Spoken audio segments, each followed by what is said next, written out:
Yaqinda dinozavr go'shti olib kelmasak bo'ldi biza, chunki chorva olib keldik, mol chorva, qo'y bor, muzlatilgan go'shti bor, sveji go'shti bor, hammasi bor. Endi Platinum Meatda yengil o'rtoqlar, hali hech kim qilmagan yengil menimcha.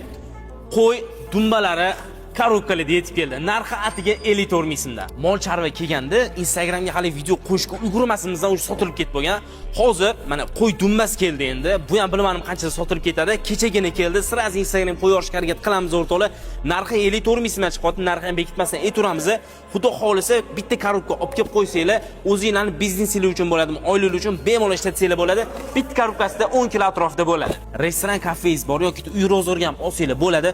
Ushbu qo'y dumbalar kerak bo'ladigan bo'lsa, faqat rostdan aytayapman, shoshilib qolishingiz kerak. Tez tugab qoladi. Pastda raqam chiqyapti. Tezroq aloqaga chiqinglar. 54 ming so'mdan qo'y dumbasi sizlar xudo xolisa topib, dastavkani qilib berishadi. Kim kerak bo'ladigan bo'lsa, aynan Platinum Meatga aloqaga chiqarasizlar. Platinum Meat halol qo'llardan eng faizli oilalargacha.